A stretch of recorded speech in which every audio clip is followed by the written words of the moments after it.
Assalamualaikum warahmatullahi wabarakatuh. Bismillahirrahmanirrahim. Nahmaduka ya ghafuru ya syakuru. Mashalli wa sallim barik ala sayyidina maulana Muhammadin wa ala alihi wa sahbihi asma'in nama ba'du. Perlu saya sampaikan, sanad ini harus muttasil. Sehingga kita tahu bahkan cara tidur Rasulullah itu miring kemana, ala jambil aiman, kemudian madhab kiblat. Sebelum tidur beliau wudu. Sebelum tidur lagi baca subhanallah 33 kali, alhamdulillah 33 kali, Allahu akbar 33 kali. Sebetulnya wiridan itu sanad paling kuat itu tentang mau tidur. Meskipun ada riwayat dibaca setelah apa? Sholat. Jadi makanya kita al-jam'u baina riwayaten, habis sholat ya baca itu, mau tidur ya baca itu. Nah, sebetulnya habis sholat sama mau tidur itu ngeri mau tidur. Karena ini kan pemanasan mati. Pelatihan mati, karena satu kondisi yang ada sudah tidak bisa ikhtiar. Tapi kayak apa Rasulullah? Justru kita kondisi yang nggak bisa ikhtiar itu pesannya Nabi apa? Kamu baca ini, in mutta kata Nabi, ada yang baca in mitta. Kalau mau berpikir potensi paling ngeri, bahaya paling ngeri adalah orang mau tidur, karena di situ kita tidak bisa apa-apa. Cara musuhmu mangkel beku ya karek nyembelih, cara bojomu mangkel beku ya karek ngobong kok ini TV ini. Anda usah merasa tidak akan mengalami itu, ya insya Allah enggak itu. Tapi dengan melihat di TV semua potensi itu ada. Untuk aku turun yang kendaraan tangis-tangis yang akhirat. Kita kok Gusti kalau mau akhirat mau kecelakaan. Nah, justru mau tidur itu Nabi itu unik. Kelihatan bahwa ada nubuah, ada kenabian yang luar biasa. Kalau mau tidur ada nubuah, ada kenabian yang luar biasa. Kalau mau tidur itu ada wiridannya. Saya termasuk orang yang fanatik baca wiridan sebelum tidur. Jadi jangan kira kalau Selasa sholat jarang wiridan, tidak punya wiridan di tempat lain, itu sangat suudzon yang menyakiti. Saya punya cara sendiri untuk ingat Allah itu, terutama mau tidur. Sampai istri saya itu protes.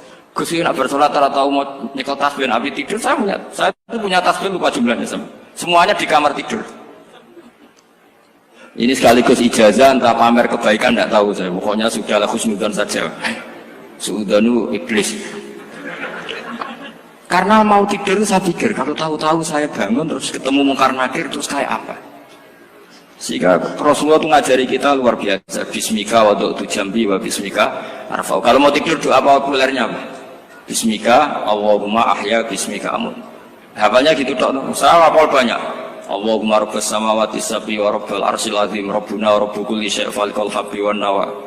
Allahumma antal awalu falaysa qablaka syai' wa antal akhiru falaysa ba'daka syai' wa antal dhahiru falaysa fawqaka syai' wa antal batinu falaysa dunaka. So, itu tak baca sampai tidur. Saking kadang takutnya sama Allah, akhirnya nggak bisa tidur. Kadang sampai setengah 4 apa terus tidur baru setengah jam terus subuh. Jadi kalau melihat tren itu kayaknya saya bakat wali itu kalau trennya seperti itu terus. Tapi sayangnya tren seperti itu jarang wasit. Makanya terus tidak jadi wali-wali gitu. Tapi saya ingatkan ke jenengan, sanad-sanad seperti ini tuh yang mungkin Anda lupa. Anda hanya ingat sanad misalnya ya Mu'ad, inni uhibbuka faqul dubura kulli sholatin atau fala tad'anna dubura kulli sholatin Allahumma inni ala dzikrika wa syukrika. Kamu lupa bahwa saat paling krusial dalam hidup Anda itu tidur. Sehingga disebut wa min ayatihi manamukum bil-laili wan. Itu dari segi krusial gawat darurat, setiap saat Anda bisa mati. Belum urgensinya tidur untuk melawan maksiat. Itu kalau kamu hidup di kota Demak atau kota Semarang, bener kepikiran niklap atau wong ayu-ayu seneng terminal ning ngene dalan-dalan, itu satu-satunya cara itu hanya tidur. Kowe nak melek tetap jelalatan tak jamin. Masuk ning ngarep masjid Demak nggo tasbih gede-gede. Pangeran ndelok wong liwat itu eling lur. Barokahnya usul fikih adalah kita belajar dulu. Saya pernah musyawarah sama Gus Yofur tentang usul fikih. Usul fikih itu ada makalah, mubah itu tidak ada. Sebagian ulama berpendapat mubah itu tidak ada. Karena setiap mubah saat itu Anda pasti meninggalkan keharaman. Itsma min mubahin illa wa yatahaqqaqu bihi tarku haramimma. Tidak ada kemubahan kecuali saat itu kamu meninggalkan keharaman. Anda tidur, berarti Anda taroktal maksiat. Anda tidur berarti Anda meninggalkan maksiat. Enggak nyolong, enggak dugem, enggak zina, enggak maling, enggak ngerasani orang. Jadi tidur itu anggap saja, ya Rob, ya Allah saya mau tidur. Tidur itu ibaratun antarkil ma'asi. Jadi malaikat roket pate kandhani iki ra sekedar turu, ya kowe kudu ngerti iki ape ninggal maksiat. Hitung mulai saiki. Bismika Allahumma ahya bismika amun. Ayo roke patit hitung. Anggap ini kiat meninggalkan maksiat. Terus turun 6 jam, berarti tidak maksiat 6 jam. Meskipun akhirnya maksiat karena bangun jam 7. Artinya maksiat ras subuh gitu. Tapi betapa krusialnya ulama. Ulama lah yang mengajarkan kita tidur itu rohatan lil abdan, untuk istirahat. Kita pulih lagi, bisa kerja lagi. Pak Bupati bisa ngantor lagi, Pak Kapolsek, Kapolres bisa ngantor lagi. Semuanya aktivitas tentara bisa ngantor lagi. Memulihkan kekuatan itu ibadah. Meninggalkan maksiat karena tidur juga ibadah. Tidur saja ibadah. Ini barokatnya umatnya Rasulullah Shallallahu Alaihi Wasallam. Senyaman itu. Coba kalau kamu jadi umatnya Nabi lain, wah itu beratnya bukan main. Dan itu sesuatu yang dimintakan Allah, dimintakan Rasulullah kepada Allah, yaitu Rabbana wa la tuhammilna ma la taqata lana bih. Termasuk la tahmil alaina isron kama hamaltahu 'alal ladzina min qablina. Jangan bebankan ke umat kami sesuatu yang seperti engkau bebankan pada umat dulu. Umat dulu itu kalau mau tobat, kayak umatnya Nabi Musa pernah nyembah anak sapi, itu yang pernah nyembah tobatnya dibunuh. Liyaqtulal bari'u minkum al mujrima, yang terbebas dari menyembah anak sapi disuruh bunuh yang pernah menyembah anak sapi. Fatubu ila bari'ikum faqtulu anfusakum. Mau beratnya kayak apa? Kalau orang sekarang tobat cukup soal Pak Rosid salami template 100.000, dipandu caranya tobat, diwari istighfar. Nomor itu penting, nomor loro seneng kiai, seneng aku maksudnya kalimatnya jelas. Itu sudah. Pokoknya jelas, nggak usah dibunuh, nggak usah apa, nggak usah apa, dibunuh. Sehingga tidurnya umatnya Rasulullah itu luar biasa, terutama tidurnya orang puasa. Tidurnya tasbih, tidurnya ulama juga tasbih. Karena dengan tidur itu kita tahu alamat kematian. Di mana kita masih di dunia saja punya kondisi di mana kita tidak bisa menentukan diri kita sendiri. Dan itu awal dari kita mengimani la haula wala quwata illa billah. Segagai koyok ngono ternyata ada kondisi di mana kita tidak bisa mengendalikan diri kita sendiri. Makanya disebut wa min ayatihi manamukum billaili wan nahar. Yang bisa menganalisis itu siapa? Ya ulama. Ulama kok tahu karena punya sanad musalsal ila Rasulillah sallallahu alaihi wasallam. Sehingga uniknya kenapa tidur itu sakral? Coba semua nabi di antara wahyunya itu lewat apa? Semua nabi di antara wahyunya lewat apa? Tidur, lewat mimpi. Inni ara fil manami anni atfahuka fanzur madza tar. Maka mimpi ini harus dikelola secara baik. Yaitu kalau kamu mau tidur, wudu dulu, baca tasbih, terus tinggalkan semua dunia, anggap saja ini pemanasan kematian. Itu insya Allah mimpinya sip pokoknya. Paling dikejar-kejar Dajjal kecemplung kali, insya Allah. Tapi kalau kamu tidur gak wudu, raiso turu terus raiso turu mangan seku, raiso turu terus raiso turu mangan sek ben warak ben iso turu. Insya Allah dikejar Dajjal kecekel. Akhirnya ngelindur gak karu-karuan karena tadi. Nah, sanad seperti itu yang punya siapa? Hanya ulama. Ada lagi satu contoh, ini sudah hampir 20 menit maksud. Itu saya pernah ngaji Durarul Kalami Syafi'i, mutiara-mutiara ngendikan Imam Syafi'i. Itu ulama itu mesti ngendikan itu unik. Tadi saya sudah cocokkan sama Bupati, tak tanya, Pak Bupati, saya ini punya ilmu dari Bapak, mungkin pas untuk jenengan pakai. Kata Bapak, urip itu podo wae, ngadepi konco mek musuh podo wae, malah kadang ribet konco. Dulu saya itu iskal itu janggal. Tapi setelah ngaji Durarul Kalami Syafi'i yang ada di Muqaddimah kitab Majmu', Muqaddimah Syarhul Muhadzab Imam Nawawi, Imam Syafi'i ngendikan gini, man ahsana ilaika faqad qayyadaka. Wong ngapiki kowe nyancang kowe. Pak Ros itu apian bae kok. Kening sarang sowan mampir, gayane apian, jebule nyancang. Awas nek tekoni ku Mas. Itu faqad qayyadaka, nyancang kowe. Tapi waman asaa ilaika faqad atlaqaka. Wong sing eleki kowe iku penak bebasno kowe. Kowe tau diutangi wong kancamu ta musuhmu. Sing biasa utang kowe lho. Kanca. Kowe numpak mobil ketemu musuh enak ra usah nawani, nek ketemu kanca monggo bareng. Sing ngel-ngelo kowe kanca atau musuh. Artinya gini, kanca ya barokah, nggo perjuangan, musuh ya barokah mergo ora tau utang. Jadi segampang itu ulama melihat kehidupan itu. Man ahsana ilaika faqad qayyadaka wa man asaa ilaika faqad atlaqaka. Jadi akhirnya kita hidup itu berkah terus.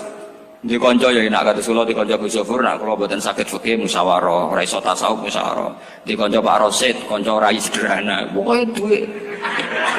Tadi kurang contoh. Kalau rai Arab kan nggak sederhana, Pak. Wajahnya mewah terus. Ekonominya juga sederhana. Saya sama Rosid sama-sama gak kaya. Jadi ada nyotokan kan Gus Zofur sama Gus Baknya ngebis. Memang saya sering sama Gus Zofur ngebis sampai sekarang masih sering. Bukan karena miskin yang jelas itu pilihan itu.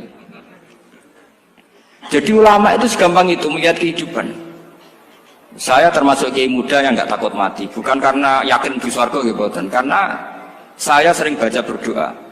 Allahumma ya Allah, kata Rasulullah kamu harus berdoa ya Allah, ij'alil hayata ziyadatan li fi kulli khairin wal mauta rohatan li min kulli syarrin. Mungkin sekarang kita ada zina, mungkin sekarang kita ada korupsi, mungkin sekarang kita ada maling, tapi potensi itu tetap ada. Yang bisa ngakhiri itu apa?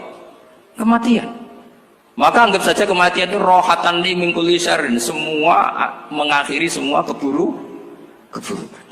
Kayak apa Rasulullah memandang kehidupan? Kalau kamu masih hidup, anggap saja ziyadatan li fi kulli khairin. Saya gara-gara hidup saudaranya kersane Pak Rosid ngaji di sini. Ikhlas Pak Rosid itu sangat ikhlas. Saudaranya senior kula dipaksa nggih gelem, diintimidasi nggih gelem. Wah itu barokah. Nanti setelah saya mau mati, saya juga akan ridho-ridho saja. Ya Allah, ini akhir dari segala potensi keburukan saya. Sehingga kiai NU, kiai alim, ada bajingan, tukang ngemel wong kok mati. Saya gitu Pak, niki saya. Tanggane orang sing gelem muni saya. Kiai ini maksud, ayo Pak, muni saya Pak. Buatan saya ini tempulan, saya pun mati, pun buatan sakit nakal nih. Jadi ini rohatan li min kulli syarrin. Kalau mayat ya rohatan aku min kulli syarrin. Kayak apa sanad kita ke Rasulullah? Kabeh itu dimana jadi ibadah. Al hayat ziyadah fi kulli khairin, al maut rohatan min kulli syarrin. Kenal Pak Rosid ya ibadah, apalagi kenal Gus Zofur ibadah, kenal Bupati ibadah, konco perjuangan. Kok kenal preman ya ibadah, konco latihan dakwah, anggapnya latihan ngelola rehab. Kenal polisi ibadah, jaga stabilitas nasional, kenal ABRI ibadah, jaga NKRI. Kenal orang nakal ibadah, dianggap pembina. Semua itu ibadah. Kayak apa ajaran agama ini? Semuanya baik-baik saja. Tergantung niat. Tapi sanad ini siapa yang punya? Hanya ulama. Nah ulama itu siapa? Ya orang yang kamu ketemu. Dalam konteks ini Mbah Mun. Mbah Mun ngajari kita macam-macam. Mbah Mun ketemu orang siapa saja hormat. Saya kemarin bikin makalah untuk beliau, termasuk saya cerita dari riwayat Rasul akli ba'dal iman billah at-tawaddud ilan nas wastina'ul ma'ruf ila kulli barrin wa fajirin. Inti iman setelah akal menentukan kita iman kepada Allah, akal setelah mengantarkan logika iman kepada Allah, akal itu kita gunakan at-tawaddud ilan nas supaya kita bersikap simpatik dan melakukan kebaikan kepada siapa saja. Karena barokahnya kita simpatik nak ngandani wong nggih gampang. Misalnya kita di kiai alim sundul langit sampean mbek tangga muwedhit, ketemu wong perengut, sing ape ngandel iku sapa? Sementara sing preman, ayo ngopi nggonku sik tenang ae. Sing kiai ini orang begawean ngene kopi kowe. Akhirnya sing preman sakhok di pengaruh, sing kiai ini bakhil gak duwe pengaruh. Itu tidak boleh kejadian seperti itu. Makanya ada riwayat wasqinaul ma'ruf ila kulli barrin wa fajirin. Terus kula suwun sanad-sanad seperti itu tidak boleh hilang. Saya itu kitabnya Mbah Mun Al-Ulama Al-Mujaddid itu setengah hafal, sampai sekarang masih tak baca. Kalau mau tidur tak baca, bahkan di tas saya itu ada terus. Ya karena kalau saya di Jogja kangen Mbah Mun baca itu, ketika beliau masih sugeng, apalagi sekarang. Karena jangan sampai saya ini punya fatwa yang mukhalif terhadap fatwanya Mbah Mun. Ini terutama warning sama santri sarang, nggak boleh. Terakhir itu Mbah Mun punya kecenderungan, punya pikiran kayak Yusuf Qaradawi. Ya potensi wajibnya zakat khodrowat fawakih. Ngendikan gini sama sih ingat ketika ngaji sama Gus Zofur Pak Rosid kalau bangun guyon wong desa iku wis melarat gegere nganti koyo akeh wae bangun nyontokno gegere macul nganti koyo akeh gara-gara sing ditandur pari wajib zakat. Wong Sulawesi nandure kakao cengkeh zaman iku cengkeh joyo berhubung ora akut gak wajib zakat padahal kaya. Jadi fenomena itu sering diutarakan beliau. Lama-lama beliau ngarang di Al-Ulama Al-Mujaddidun, beliau mengutip pendapat Ibnu Katsir, tentu di era modern kayak Yusuf Qaradawi. Sebenarnya Yusuf Qaradawi sendiri bukan mujtahid, dia yang muqallid juga. Kata Ibnu Katsir, Wa mimma akhrajna lakum minal ard. Yang harus dizakati adalah ma itu umum, apa saja yang keluar dari bumi. Maka kecenderungan Mbah Mun akhir-akhir itu bu yao fawaqih khudruwat itu dizakati. Tapi beliau tentu tidak ilzam ya, karena beliau sangat syafi'i. Tapi ini kan saran yang baik lah menurut saya. Apa susahnya sih jadi wong lomo gitu. Wong jadi wong medhit kok mbok bilo-bilo. Lah nek kowe takok takbirin ndi Gus, nak khudruwat fawaqih melon kakao tebu wajib zakat. Takbire iku lomo iku apik, medhit iku elek, ngoten mawon.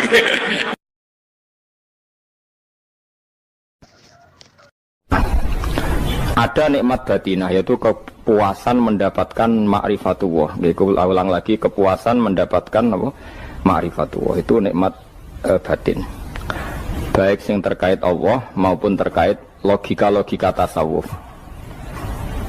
Terkait Allah misalnya gini, misalnya kula mikir.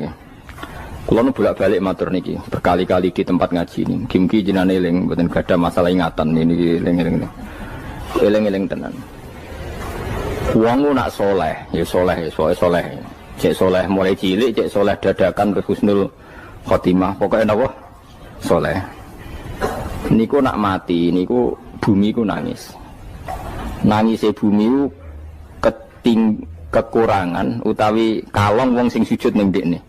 Ya Allah Gusti, biasanya wonten tiyang niku sujud teng nggen kula, dia berperilaku baik teng nggen kula, sakniki tiyang niku pun jenengan ambil, nangis bumi. Sakniki sing urip arek bedua-bedua, damel narkoba, damel ngefly, damel macam-macam lah. Itu nangis bumi. Langit semeneng. Gusti matur nuwun Gusti, orang itu saya tunggu lama, sekarang sudah engkau angkat ke tempat kami. Maksudnya diangkat teng langit. Sing bumi nangis, sing langit napa? Seneng. Nah kemudian kita berpikir begini, bumi kok iso nangis piye? Nah itu terserah, sampai apa termasuk ulama zahir, apa termasuk ulama batin. Kalau ulama zahir mengatakan bumi nangis itu mau kinayatun anil husni, pokoknya pantasnya bumi itu susah, wong kelangan putra terbaiknya. Tapi nak cara ulama-ulama hakikat yang mengenali sekali betapa kudrohnya Allah, betapa kudrohnya Allah itu tidak terbatas. Itu yang meyakini bumi nangis itu nangis tenan. Misalnya ngaten kalau tak terang malih ya. Kowe bayangno dadi Nabi Adam, ngrungokno kowe. Kowe bayangno dadi Nabi Adam. Nabi Adam tenan maksudnya. Terus Nabi Adam orang pertama dia tahu betul kalau dia dicipta dari bumi. Dan dia pula tahu betul, beliau tahu kalau dia bisa ngomong, bisa mikir, bisa macam-macam. Terus indukannya beliau itu bumi. Mesti pikiran Nabi Adam, jangan-jangan bumi ini juga bisa berpikir kayak saya. Ini kan materi saya, karena saya dari bumi ini bisa ngomong, bisa melihat macam-macam. Terus bedanya apa menurut sobek napa? Umpama kowe dadi Nabi napa? Adam, orang yang dekat sekali, qoribu ahdin, dekat sekali dengan kesaksian kudroh Allah. Gini ku dekne roh nak materi ini ke bumi, dan dia orang pertama yang orang lali kemana. Tapi ketika sudah ribuan orang, mungkin jutaan orang, lali. Seakan-akan bumi itu tidak jenis dari kita. Bumi adalah hal yang berbeda dengan kita. Kita manusia berakal, bumi itu benda mati. Terus kowe katut wong goblok-goblok, bumi itu benda mati. Sajane ya rada kriminal wong Islam muni bumi itu benda mati. Enggak bisa berpikir, yang bisa berpikir hanya manusia. Itu kengawuran-kengawuran yang kita ciptakan sendiri, kita wariskan turun-temurun. Umpama kowe iku dadi ulama, ngomong ngono iku isin. Bumi kok nyekseni kowe sujud, banyu nyekseni mbok pangan, mbok ombe kanggo sujud. Semua itu bersaksi tentang kita. Ya, lan sampean tanglet kula, cara melogika gimana? Begini, tak wari cara gampang-gampangan ya. Tawarai tauhid sing kasef. Tauhid ini yang dawuh Sayyidina Ali lau kusifal khoto umastatu yakinan. Umpama somben tutup-tutup iku dibuka, akulah imanku ora tambah mbek pangeran. Karena tren dunia dan akhirat sama. Zaman ning dunia ya Allah ala kulli saing kodin, kok zaman ning akhirat ya Allah ala kulli saing. Cara Sayyidina Ali, somben aku wis matilah imanku ora tambah, meskipun aku ora swarga neraka. Lah kena napa? Darah padha wae, ning dunia ya pertunjukan kudratullah, ning akhirat ya pertunjukan kudratullah. Jadi pikirannya Sayyidina Ali seperti itu. Saya kan lahir misalnya tahun 1970. Berarti mulai Nabi Adam itu saya kan nggak ada. Ngerti-ngerti ada. Saya mengira waktu zaman tidak ada itu panjang apa cepat? Cepat, karena kita tidak melalui itu. Ujuk-ujuk wujud. Kadang harus mati ya wedi kan. Mau mati jebule kiamat 1 juta tahun kasih wopo nang kuburan. Maksudnya Khalillah itu. Makanya aku ya ora roh, tak tinggal turu sakmono kan yo nglilir. Nang ngene terus nanti. Apa mlaku-mlaku nang donya, apa piye kok. Nak turu ya kok ngani ngoyo turu kok. Ribuan tahun lintas. Terus ya apa jajal? Sampeyan tak takoki, misale sampeyan ning kuburan iku apa? Apa ngadepi muka nakil tukaran terus itu keselen tukaran kok nopo ratusan ribu mungkin. Nah terus kita dilatih. Kata Sidina Ali gampang latihan seperti kata Sidina Ali apa gampang udah menjadi wong alim. Pada akhirnya kita ini aku zaman urip yo ora roh karepe, ngerti-ngerti urip, mati yo ora roh karepe. Pas mati sampean petangin yo ora roh karepe. Pokoke wa mata sauna illa ya Allah. Makanya masyhur itu dia ketemu orang ateis. Dia orang ateis itu anti Tuhan, anti Tuhan pokoknya. Dia ditanya, lalu kamu hidup itu karena siapa? Ya gak tahu hidup. Lalu kamu mati yang menentukan siapa? Ya gak tahu, kalau tahu mati. Ya berarti Anda gak bisa menentukan diri kamu sendiri. Akhirnya dia taslim, ya ada yang menentukan. Lah ya ada yang menentukan itu dalam Islam disebut apa?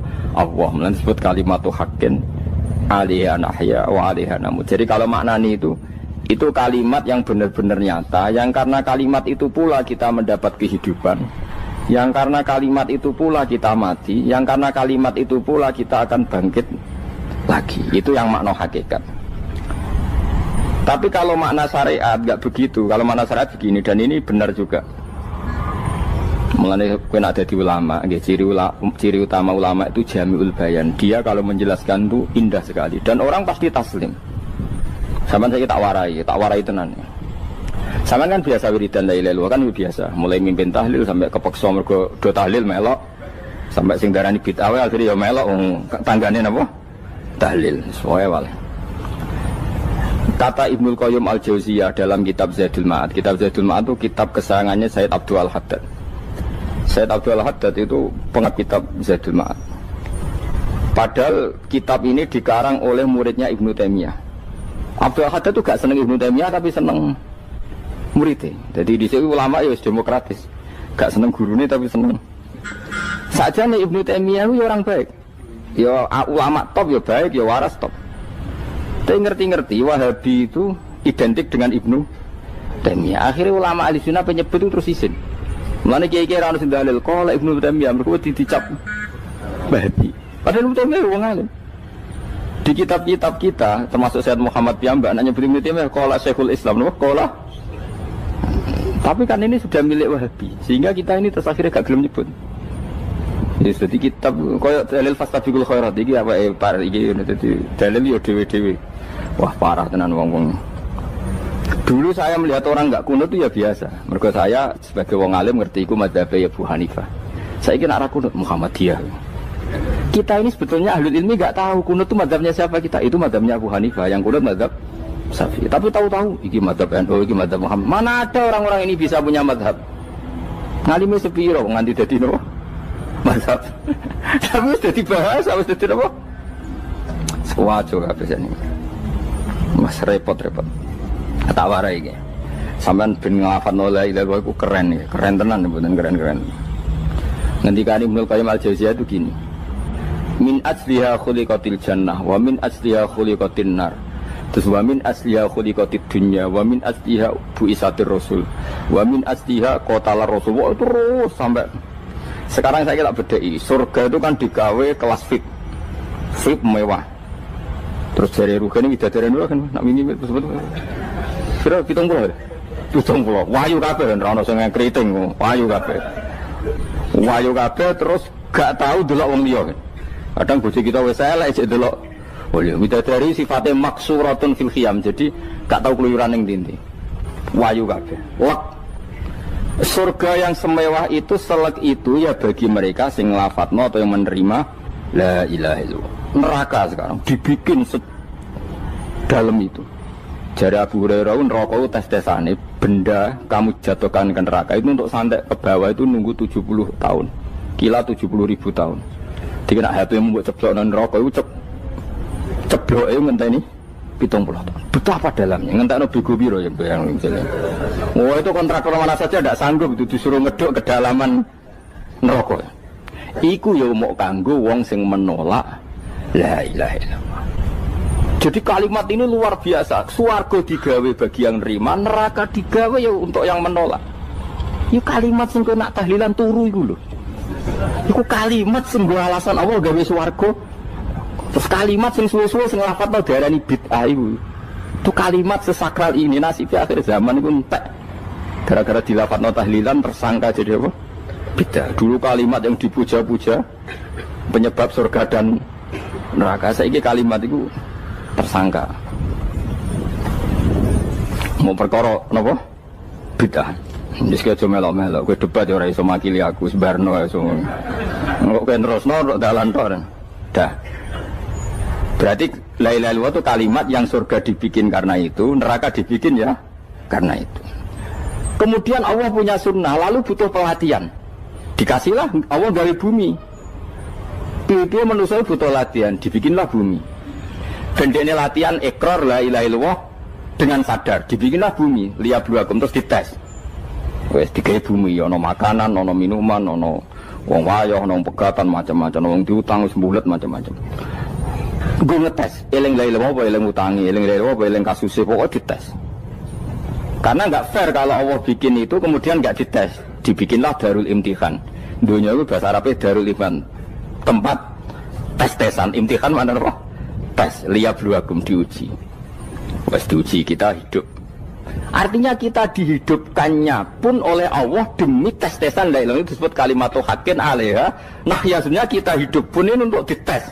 Pada akhirnya la ilaha illallah apa enggak? Paham ya? Terus dites. Allah itu juga secara hukum itu kan enggak fair, dites kok enggak punya pemandu. Dibikinlah Rasul, diutuslah para Rasul untuk pemandu. Tes itu kan butuh seru. Mak pemandu tok ora ono musuhe kan enggak seru. Dibikinlah setan. Sajane sebagian kita sudah setan tapi ini ben seru. Lho ndak setan kan minal jinnati wan nas, rumangsamu setan usopo. Baik setan minal jinnati wan nas. Jadi kena muni auzubillahi minasyaitonir rajim terjemahane berlindung Allah dari saya sendiri Allah itu. Lho itu kalau lama dulu biasa auzubillahi min syururi anfusina wa min sayyiati amalina. Sebenarnya kita berlindung hanya dari setan yang jauh, iblis itu enggak. Ya setan diri kamu sendiri, min syururi anfusina, dari kejelekan diri kita.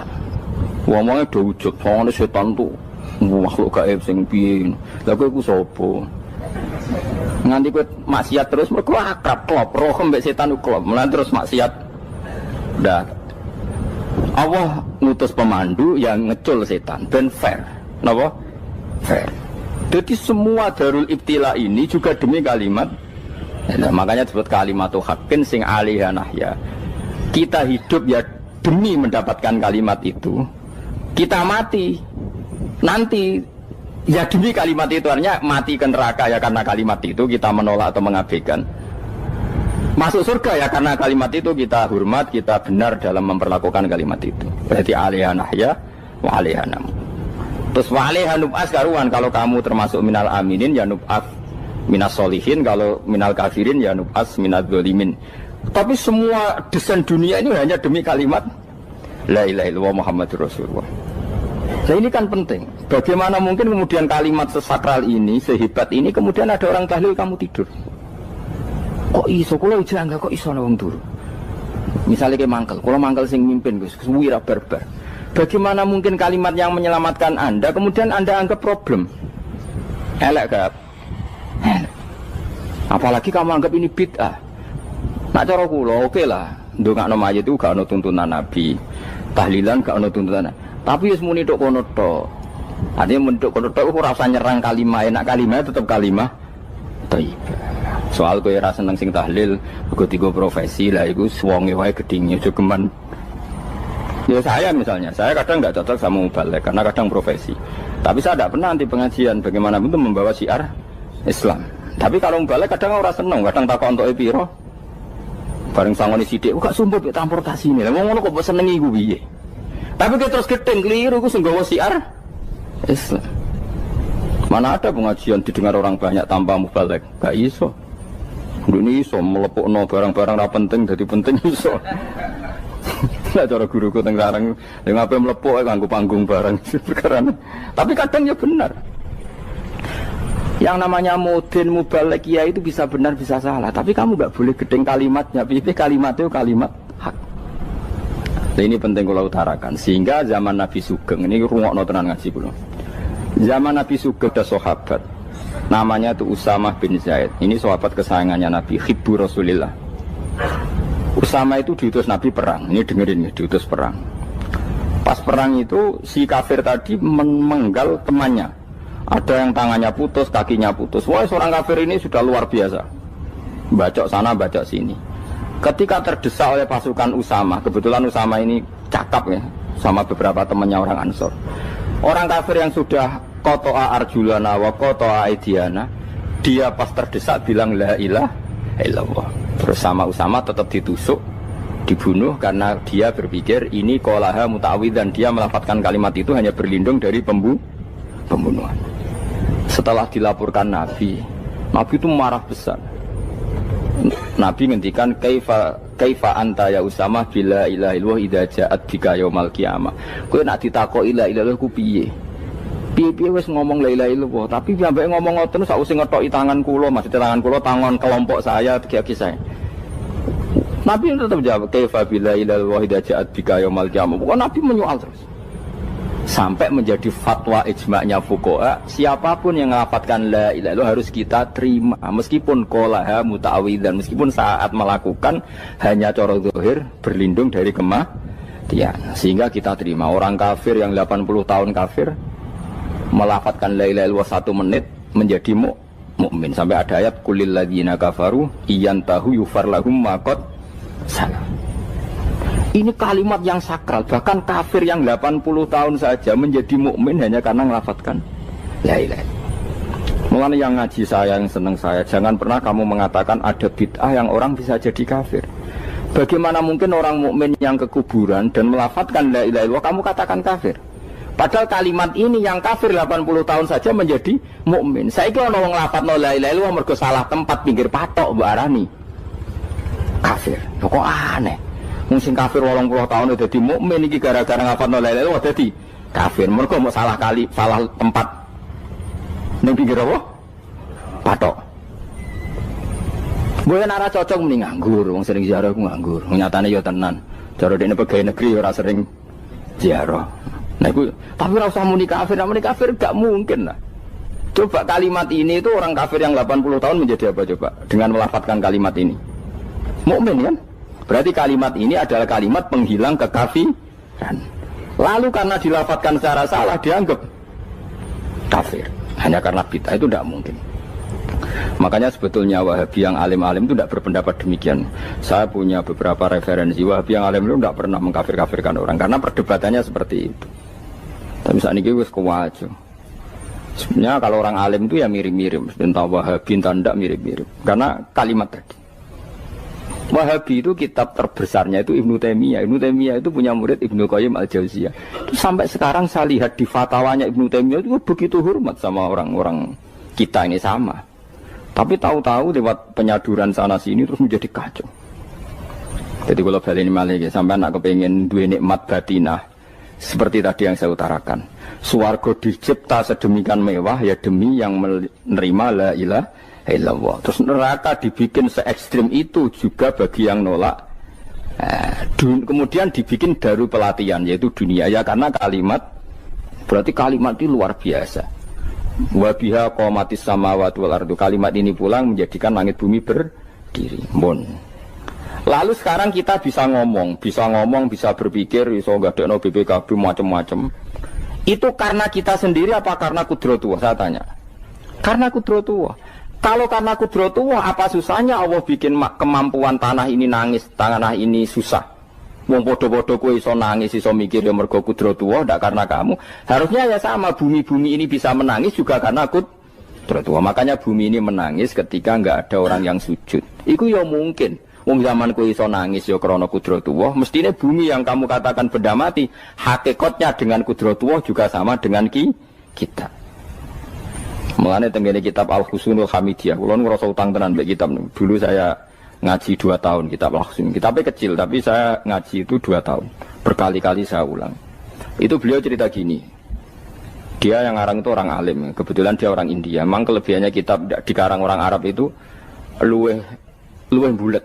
Wong Arab kan semuanya Islam, karangannya itu standar. Ini dikarang orang India.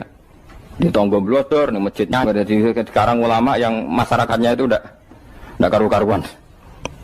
Dia cerita itu gini, manusia itu punya satu kebodohan, di mana kebodohan itu disebabkan oleh Robtul Asbab Al-Adiyah, mengkaitkan sebab sing biasa-biasa. Misalnya gini, sama saya kita omongi, misalnya ada orang bilang gini, batu ini nanti itu menjadi ayam. Orang bilang mukhal apa enggak? Enggak, jawab saja. Mukhal. Kenapa bilang mukhal? Karena dikira tidak bisa kan? Enggak, jawab saja. Jawab satu-satu. Batu ini menjadi ayam. Kamu jawab mukhal. Alasannya apa? Alasannya tidak mungkin terjadi. Apa kamu tidak bisa? Sebetulnya karena kamu tidak bisa. Udah. Lau ukhbiro dzakar rajul. Andai kan orang itu kamu kasih tahu, klungsu ini biji asem itu, biji pohon asem itu. Nanti yang kecil ini suatu saat besar.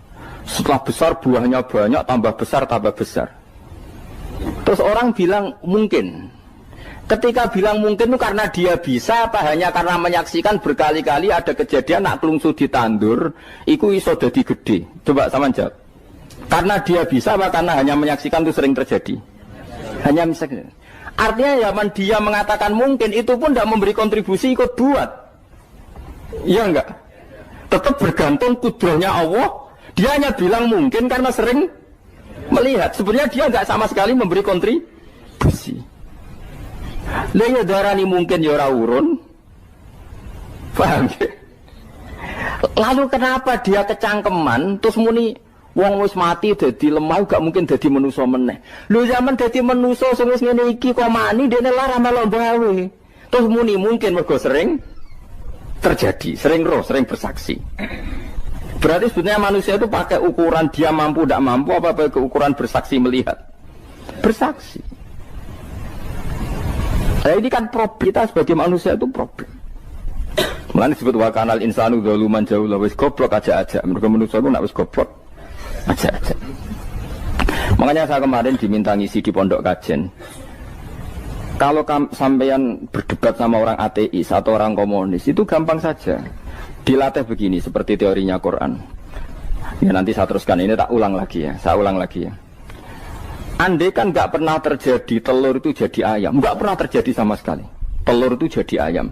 Terus kamu mengasih tahu orang tadi, telur ini loh nanti jadi hewan yang hidup terus terbang.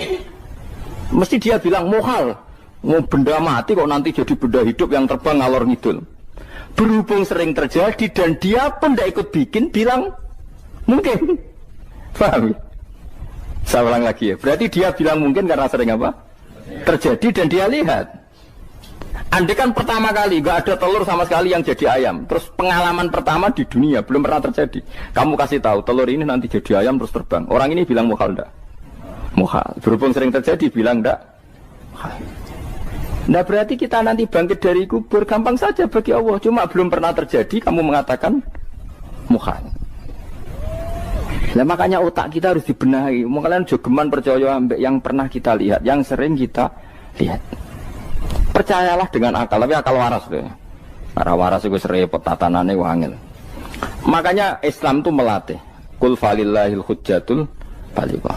Misalnya begini ya, dulu kalau Gerwani atau PKI atau siapa sajalah, itu kalau melatih anak-anak TK, makanya seorang ulama harus punya kecakapan penjelasan ibanatul ahkam. Itu anak-anak kecil dilatih. Anak-anak kamu terpejam, mintalah manisan sama Allah. Ya Allah saya minta manisan, saya minta permen. Terus disuruh buka, dapat enggak anak-anak? Enggak dapat bu, wah berarti Allah enggak ada. Sekarang minta sama bu guru. Bu guru kami minta permen dikasih. Berarti yang ada bu guru bukan Tuhan gitu. Akhirnya jadi gerakan ateisme. Nah sebetulnya untuk melawan gerakan itu kita harus melatih begini misalnya gini. Saya itu pernah ketemu sama orang yang berpikiran komunis. Oh komunis juga. Dia nantang saya gini, Pak, pokoknya saya tidak bisa menerima konsep Tuhan sebelum Anda bisa menjelaskan kenapa ada Tuhan. Jadi, bocah kok elek ini. Nah, aku ngerti aja, sak cerdas ini tetap cerdas aku yakin sudah tahu cerdas aku. Rasanya selain raine seram meyakinkan, tapi pikir tetap cerdas. Kulo itu kan wong Quran nggih, artinya punya pikiran panjang. Mungkin di antara orang Islam kita ini tidak punya kecakapan menjelaskan. Tapi kalau orang sering baca Quran, apalagi dia ngaji tafsir ya, yang waras, maksudnya waras lah. Serapati seneng duit, barang ini penting. Kalau seneng duit, mari goblok. Yakin ulama seneng duit, mari goblok, tak jamin. Umpama alim wis kelas B, kelas C gak bisa, tahqiq gak bisa. Kalau tahu dikandani konco kulo riyen ambek jenengan udah saya kaca akeh. Lah kena apa? Cok seneng duit kulo. Duit itu masalah bagi ulama. Orang duit itu masalah kan ya. Maksudnya rasa senang tapi terus gak duit. Sekarang saya tanya, Quran itu melatih kita gini. Quran itu sederhana kalau ngelatih tauhid. Tapi orang pasti ingat. Kata Allah gini, nggak apa-apa, saya tidak Tuhan, nggak apa-apa. Kamu yang Tuhan. Tapi buktikan kalau kamu Tuhan. Caranya gini. Am khalaqus samawati wal ardi. Ya nggak apa-apa, kamu yang Tuhan nggak apa-apa. Tapi buktikan kalau kamu menciptakan langit, bumi. Mereka pasti ikrar, ya tidak mungkin saya menciptakan bumi, saya lahir sudah ada bumi. Yesus lahir sudah ada bumi, nggak mungkin Tuhan. Terus Tuhan membuat pertanyaan kedua, am khuliqu min ghairi syai'in. Ya sudah, kalau saya tidak Tuhan, lalu nggak ada Tuhan, berarti alam raya ini tercipta oleh sesuatu yang nggak ada. Aneh nggak? Misalnya sebelum alam raya ini nggak ada Tuhan. Berarti sebelum alam raya ini kan adanya nihilisme, sesuatu yang nggak ada. Kemudian sesuatu yang nggak ada menjadi penyebab sesuatu yang ada. Aneh nggak? Menurut saya aneh. Sesuatu yang nggak ada itu mestinya kan nggak bisa ngelabeti, nggak bisa berfungsi, nggak bisa ada gunanya. Oh jenenge ra ono itu ora marai popo. Mau ra ono kok jadi sebab. Sesuatu yang menjadi sebab itu yang wujud apa yang nggak ada? Yang wujud. Sak takoi. Lah kalau nggak ada Tuhan berarti alam raya ini lalu sebabnya apa?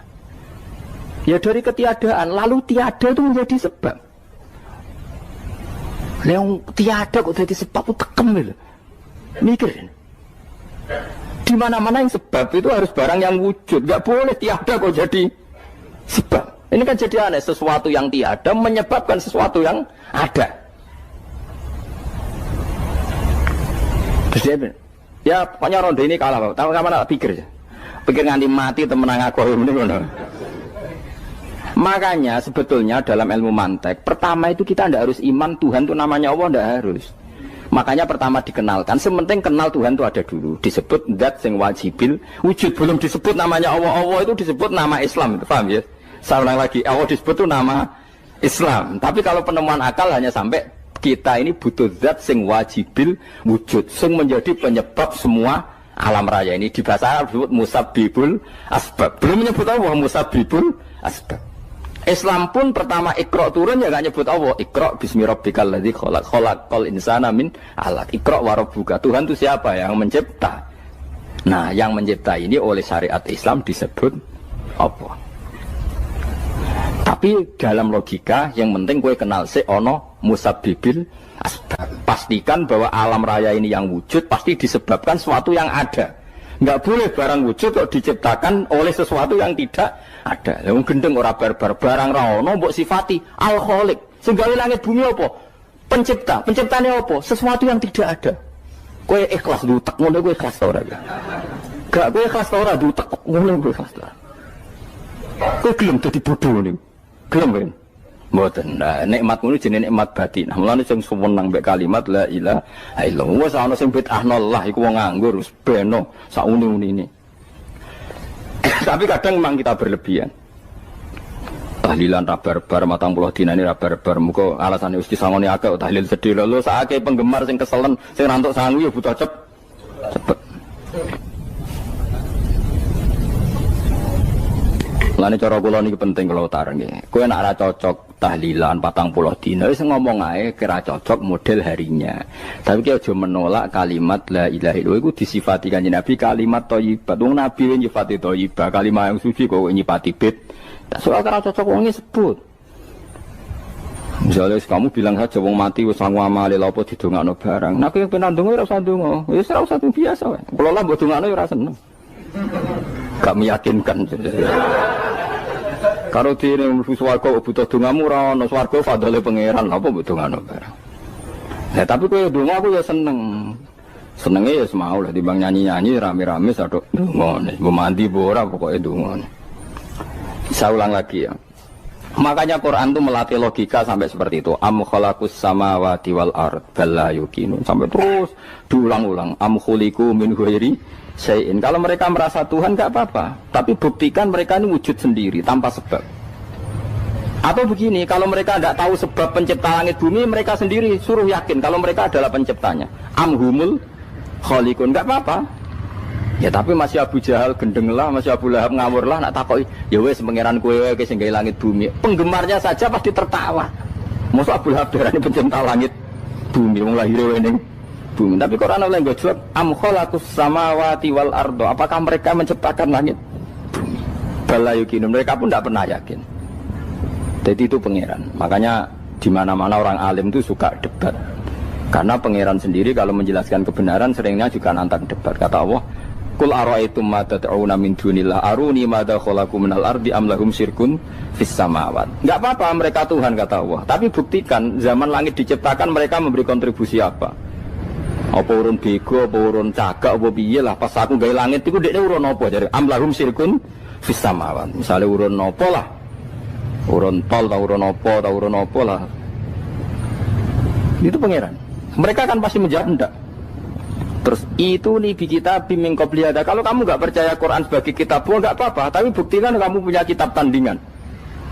Nggak, mereka nggak punya juga. Atau gini, nggak usah Quran, nggak usah sakralan. Au atharotim min ilmin, atau kajian ilmiah yang membuktikan bahwa Yesus itu Tuhan, atau yang membuktikan bahwa berhala itu Tuhan. In kuntum shodiqin, nggak apa-apa. Kalau kamu benar buktikan. Nah itu makanya semua Nabi itu punya kecerdasan. Karena tadi Nabi kadung nantang itu nih kita bimbing qobliyada. Au atharotim min ilmin in kuntum shodiqin. Tapi sekarang orang alim soleh itu jarang. Yang ngono ngerung soleh rapati ngalim, nggere sing alim biasanya rapati soleh. Lah kula termasuk rontok-rontok ya rontok soleh ya rontok, tapi lumayan masih menjaga hujjatullah tadi. Sebab itu ulama dulu mengajarkan Allah itu siapa? Disifati zat sing wajibil wujud. Karena alam ini kadung ada. Kalau alam ini kadung ada, pasti penyebabnya sesuatu yang wujud. Tapi kalau wujudnya mungkin, bahaya. Wong sing gawe wae wujude terima mungkin bisa wujud bisa tidak. Makanya dipermanenkan yang gawe alam ini zat sing wajibil wujud. Sing wujudnya wajib. Wajib itu enggak bisa enggak pasti wujud. Nah, terus kita kenal itu namanya khaliq, itu musabbibil asbab, itu khaliqul asya. Lalu oleh Islam zat yang demikian itu disebut Allah. Terus jadi la ilaha illallah. Nah, orang yang bertauhid gini tentu punya kenikmatan batin yang luar biasa. Sehingga saya bayangkan nanti mati yang ngono biasa wae kan. Gusti zaman kula teng donya ora melok ngatur oksigen, ngatur nyawa, apa mati ndak ra ngoten. Mulai dari Siti Ali, jenengan jenengan nak mati tambah pinter apa biasa? Ya biasa wae. Ning bumi yo ndelok kudrohe Allah, kok ning akhirat ndak ra padha wae ndelok kudrohe Allah. Mulane beliau masyhur guyonan beliau lauku sifal ghata mastatu yakinan. Soben aku nek mukasafah ning akhirat imanku yo ora tambah ya biasa wae, standar-standar wae. Maksudnya kue ning dunya ujung-ujungnya paling pokok ya menyaksikan kudratullah. Sebenarnya akhirat ujung-ujungnya paling pokok ya delok kudratullah. Ning dunya saiki Allah ya matlubi sing kita cari. Sebenarnya akhirat ya Allah matlubi. Paham ya? Artinya hukum dunia dan akhirat itu sama. Kita di dunia golek ridhanya Allah, ning akhirat ya golek napa? Ridhanya Allah. Lah nek soal kecil tapi ning akhirat kan masalah gun rokok masalah. Itu utang ditagih yo masalah, kere suwi ku yo masalah. Ya biasa jenenge makhluk anane masalah. Sing ora oleh di masalah pangeran. Pangeran duwe masalah. Biasa wae. Terus niki kula mulai saking penjelasan nggih kias ali. Kias ali itu analogi kias nggih, analog terus tengene ilmu-ilmu usul fikih itu ada kias itu kan kias aulawi dari bawah dikiaskan ke yang lebih apa? Atas. Ada kias setara, namanya kias musawah, setara. Ada kias fahwal khitab, maknanya ya orang pasti sadar kalau maknanya seperti itu. Sampean saya kira beda, jawab mau biasa mau. Kudu ya pantes, pinter ya pantes jawab. Kalau bolak-balik ngaji menerangkan. Kita ini hidup itu menjadi tahu apa malah menjadi tidak tahu gara-gara hidup. Nah, aku mari ke goblok sih, ora oleh. Gara-gara hidup menjadi tahu. Yo, ora sing bener gara-gara hidup menjadi tidak tahu. Kowe goblok itu sebab apa? Sebab tahu apa sebab tidak tahu? Wes gak polling gak apa-apa. Ayo 02 sik sebab tahu. Ini yang syukuran. Tahu. Hidup itu menjadi tahu menjadi tidak tahu. Menjadi tidak tahu. Oke, Mas. 01 ya. Oh. Menjadi tahu. Nah, tengah-tengah. Wong loro padha ora jelas ya, cara kowe. Ndak tahu. Berarti menang 0 piro? Biasa. Tawari ilmu hakikat ya. Jadi awal syaratnya dadi wali. Meskipun dadi wali ku yo angel tapi tak warai mukadimah napa. Jadi nak bar iki urung wali cek apa? Mukadimah. Nah, sekarang misalnya gini, saya mau minum teh. Berarti saya melihat teh. Terus saya minum teh. Karena saya fokus minum teh terus anak saya main di sekeliling saya, anak saya kecil misalnya. Terus jatuh. Saya ini dianggap bodoh kan? Bodoh kan? Gara-gara mau minum teh fokus saja membiarkan anak jatuh. Yang andai kan saya tidak fokus minum teh, mungkin anak saya terkontrol. Terus ngerti ada cilik kan potensi apa? Begitu juga dunia. Gara-gara kita delok babunan ayu-ayu, delok gemerlapi dunia politik, delok hal-hal yang enggak penting, akhirnya melupakan hal yang penting. Sekarang misalnya Allah itu Ar-Razzaq, pemberi rizki, Allah itu Al-Mudabbir sing ngatur dunia. Gara-gara Fauzi terus meyakini satu makhluk apa yang nyelametno Indonesia. Ini kan dari iman kepada Allah menjadi iman kepada itu tidak boleh sih. Iman ya mbek pangeran. Jadi dunia itu biasa wae ya. Oh, nomor itu kok iso nentokno. Cuma ya tetap berorganisasi secara duniawi, tapi tetap sih menentukan. Iku rungono tenan awas. Nah, karena kita hidup, maka menjadi tidak tahu. Kita tahu itu menjadi tidak tahu. Surungono sih, kok nanti tak terangkan sekian dalil dari Quran dan hadis. Gara-gara saya fokus minum teh, terlena mau ngopi. Wah, sena isuk-isuk ngopi. Gara-gara terlena itu anak saya jatuh. Menjadi tidak tahu. Begitu juga dunia. Makanya Allah sering memberi nasihat. Fala taghurrannakumul hayatud. Kamu jangan tertipu oleh kehidupan dunia. Ibaratnya Allah menimpi direm, dat paling penting, paling pokok. Tapi kamu abaikan. Kamu bilang jabatan penting, teman penting, mitra pejabat penting, komunitas penting. Kamu sampai lupa bilang nah Allah itu lebih penting. Nah, ini sudah mulai kena hijab. Nah, orang yang kena hijab ini nanti tidak bisa masuk surga karena Allah dengan duka marah besar. Allah ngendikan kalla innahum ar-rabbihim yauma idzil lamahjubun. Orang-orang ini nanti ketika di akhirat terhijab dari saya. Karena zaman yang dunia ora tau roh aku. Kenapa kok terhijab? Justru karena ada yang diketahui. Justru ada yang diketahui. Contoh paling mudah itu copet atau lonte atau koruptor atau apa saja. Misalnya nyuwun sewu orang jadi copet itu kan umur 17 atau misalnya jadi pekerja seks nakal itu kan umur 17 atau 18. Hanya karena pernah mendapat rezeki dari judi misalnya atau dari transaksi yang haram. Terus dia bilang gini, aku nak jadi copet mangan kopo. Aku nak judi mangan kopo. Aku nak gak jadi wong nakal mangan kopo.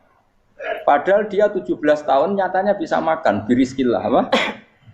Tapi pernah merasakan 1-2 bulan dari rezeki haram, dia menvonis seakan-akan tidak bisa makan kecuali dari rezeki haram.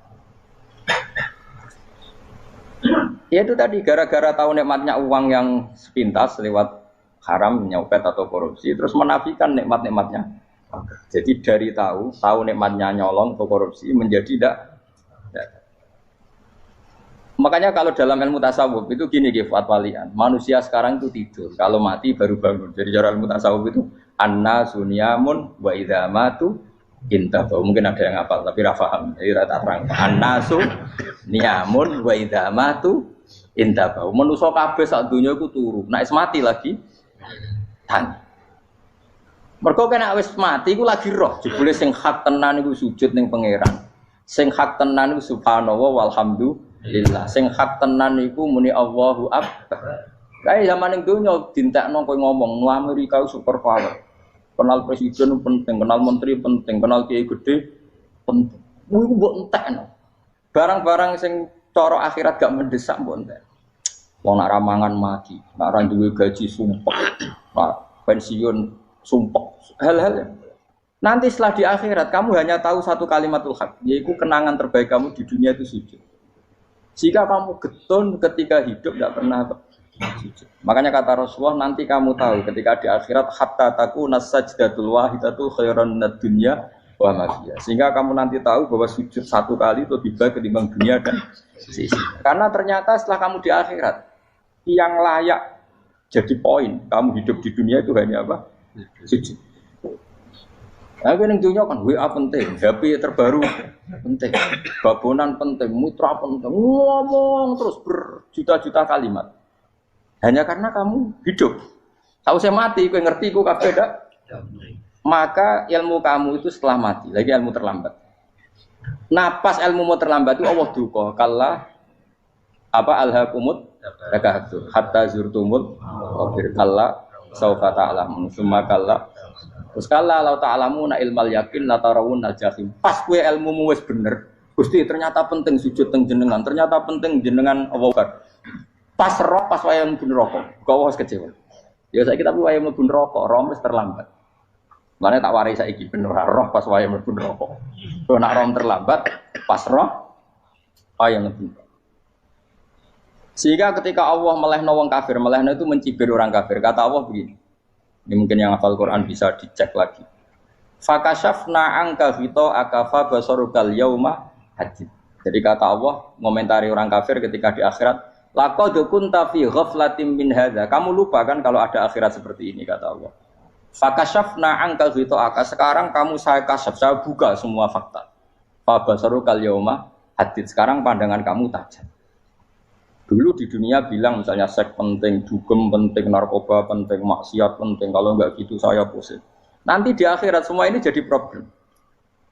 Artinya apa? Gara-gara di dunia melihat gemerlapnya dunia, dia menjadi tidak tahu pentingnya Allah, tidak tahu pentingnya akhirat. Maka dengan hidup malah menjadi tidak tahu.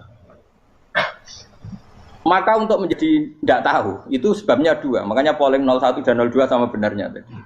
Gara-gara tahu yang menjadi tidak tahu, gara-gara tidak tahu yang menjadi tidak tahu. Tadi misalnya kamu fokus ya, misalnya Rukin jelalatan untuk cawe itu, fokus untuk cawe itu, gak Allah waktu ngarepe kejengkang, kesandung. Berarti gara-gara melihat menjadi tidak tahu. Ya kira-kira seperti itu. Gara-gara fokus delok dunya nganti raro hahae Allah Subhanahu wa taala. Di sini Allah sering pesan fala taghurrannakumul hayatud dunya wala yaghurrannakum billahil ghurur. Kamu jangan tertipu dengan kehidupan dunia. Makanya saya itu orang yang paling fanatik sujud. Soalnya kalau suwun jenengan sing sujud. Mau usah sujud salat 5 waktu lah nikmati.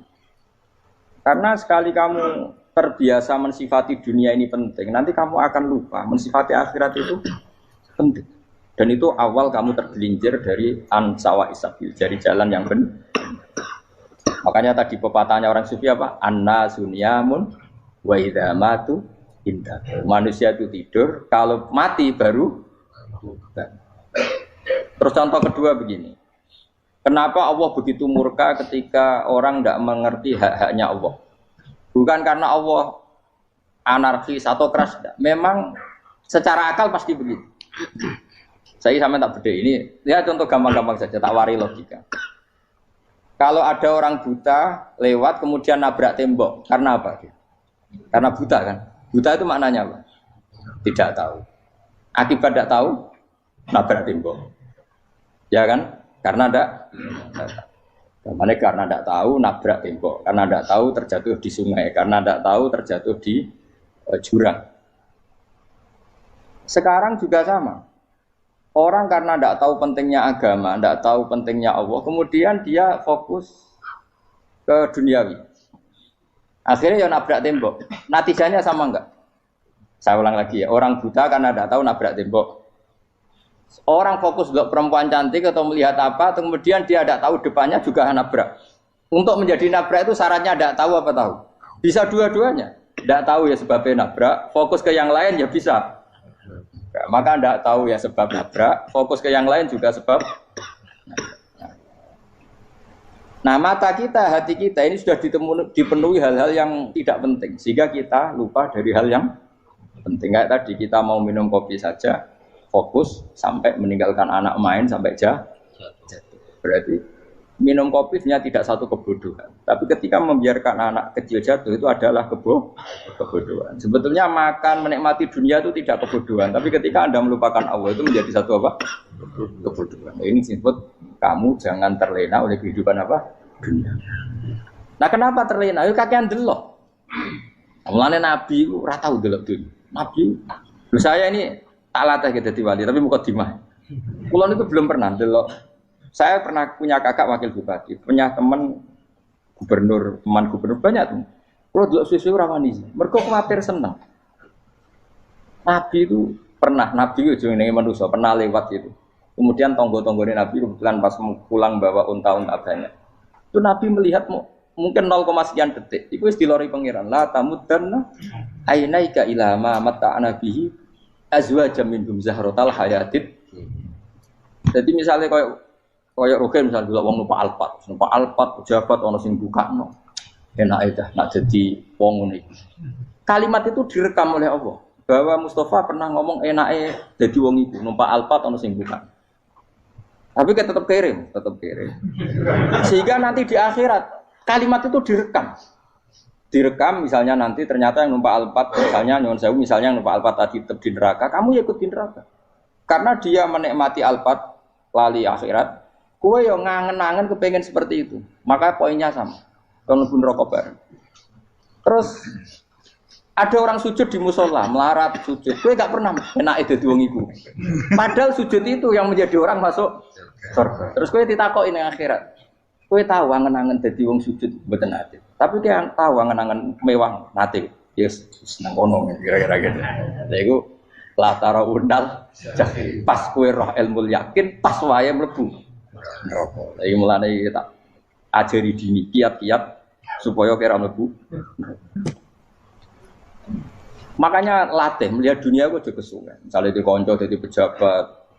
Kalau nanti di keluarga pejabat, sampai sekarang pun saya sering punya teman. Buat nanti kalau melihat bahwa dia pejabat, karena saya takut dosa. Saya melihat dia seorang mukmin yang sujud, yang sholat. Saya bodoh sekali kalau melihat dia pejabat, karena itu tidak ada artinya di akhirat. Saya sampai sekarang yang saya melihat presiden orang yang mukmin, sehingga saya harus hormat. Saya melihat bupati orang yang mukmin, sehingga saya harus hormat. Melihat sampean ini wong sing mukmin, malah gue jalalan barang ini sudah mukmin plus. Jadi rasa tiga ekor tuh pinter gue jalalan. Jalalan gudel bisa gaya bisa. Gudel lu rano mana nih? Oh anu kager wong iso maca kitab kok. Jos lah. Jadi saya ulang lagi ya. Makanya saya itu nanti kalau sampean alim sudah kayak saya, itu pasti tidak kagum sama sahabat. Sahabat itu, apalagi Rasulullah ya tentu. Sahabat dulu aja yang gampang ditiru. Sayyidina Umar ketika ditusuk oleh siapa? Abu Lu'lu' siapa? Al-Majusi. Abu Lu'lu' itu seorang Majusi. Dan Umar itu orang pendendam. Dia orang pendendam. Tapi tentu karena dia orang baik, ya pendendamnya hal-hal yang baik. Coba kalau kamu ditusuk orang itu dendam enggak? Kira-kira sebagai manusia kan dendam. Itu tanyanya begini sama yang ya taruh sekarang orang dekatnya. Yang bunuh saya tadi siapa? Itu Abu Lu'lu' Al-Majusi, Hulamul Mughirah. Dia budaknya Mughirah. Majusi, iya ya Umar. Dia sudah mau mati. Itu ngetikan gini, sama siapa teksnya? Alhamdulillahilladzi lam yaj'al maniyati biyadi rajulin sajadalaka sajdah yuhajuni biya yaumal qiyamah. Ya Allah, terima kasih sekali ya Allah. Engkau mentakdirkan saya dibunuh oleh orang yang enggak pernah sujud. Kalau saja dia pernah sujud, maka dia berhak menuntut saya dengan sujudnya untuk masuk surga. Artinya gini, kalau dia ditusuk orang yang pernah sujud, misalnya Sayyidina Umar kok ditusuk oleh Ruhin, kemudian Umar Ruhin masuk neraka, aku tetap pedih Gusti. Isowai sujudnya dia menjadikan enggak berhak masuk neraka. Artinya Umar saking hormatnya pada sujud itu dia enggak berani. Jadi kira-kira kok Umar sujud kowe iku kira-kira rawani maksudna anak kowe mlebu neraka. Piye-piye di kekuatan sujud yang mempotensikan tetap dia masuk surga. Makanya dia seneng, dendamnya kesampaian. Syukur lah nek sing mateni aku ora tau sujud. Dadi tak patut nang neraka langsung gludeng ngene kira-kira gitu. Saking hormatnya ambek sing jenenge sujud. Tapi kita sekarang ndak rawong ning musala sujud, ya kan wong nganggur. Otak kita ini sudah PKI lah kamu. PKI halus. PKI yang tanpa kartu, paham? Makanya Allah kalau muji sujud, enggak sampean tak latih supaya baca Quran yang benar. Kayak apa Allah bikin Ka'bah? Kayak apa mulianya Ka'bah? Itu dibikin Allah untuk apa? Lil akifina wa satusai warrukais sujud, dan untuk orang-orang rukuk dan sujud. Ketika Allah menurunkan rezeki di bumi dan di langit, itu perhitungannya Allah mau sitok asli. Rabbana liyuqimus shalah faj'al afidatan minan nas tahwi ilaihim warzuqhum minas sama. Gusti, ben nak sujud ku kuat. Piye-piye menungso nak ramangan ra kuat. Nak is kuat dia tenaga yo ben sujud, liyuqimus shalah. Ketika Allah muji orang baik atau ibunal abidunal hamidunas saihuna satruse arraqiunas sajid. Yang rukuk yang sujud. Karena tadi ketika nanti Anda di akhirat, kenangan terbaik Anda di dunia itu hanya sujud. Liyane iku. Coba misalnya kene akhirat terus video disetel pas kongkoi ini perapatan. Bariku nglamonem disetel. Ben dadi pegawai negeri. Ngayal gajine sakmene, engko sakmene nggo wayo. Wan direkam kabeh. Ora sini-sini wong. Terus tokoh idola sing duwe wae sing tumpakane Alphard di sekretaris saya. Iku mbok nang utakem iku berpuluh-puluh tahun. Dan itu jumlahnya poinnya misalnya 100.000. Bareng idol anu Kanjeng Nabi mau 10%, cuma gayanya mau coba sholawat. Tapi sebetulnya agak tahu bayangno ini miskinan Mbak Amit nih miskinan. Gayanya mau coba sholawat, aku teke ora tahu pengen melarat koyo. Yes. Itu direkam. Makanya dari Habib-habib sing alim-alim niku almar'u ma'aman ahabba hada targhib wa tarhib. Kita ini kan sering dimotivasi mubaligh. Mubaligh itu kan saya naik dewi nak, harus pokoknya seneng Nabi swarga. Dari Habib-habib sing alim nak ngritik, masalahnya dewe mu almar'u ma'aman ahabba. Wong dibarengno wong sing diseneng. Apa kamu bisa menjamin seneng Nabi saudure seneng wong-wong itu? Jangan-jangan kita lebih berkeinginan seperti orang tertentu yang kaya raya, yang terkenal, yang hebat. Meskipun kowe oleh sana muni seneng Kanjeng Nabi. Jangan-jangan status cinta kita terbukti ke orang itu.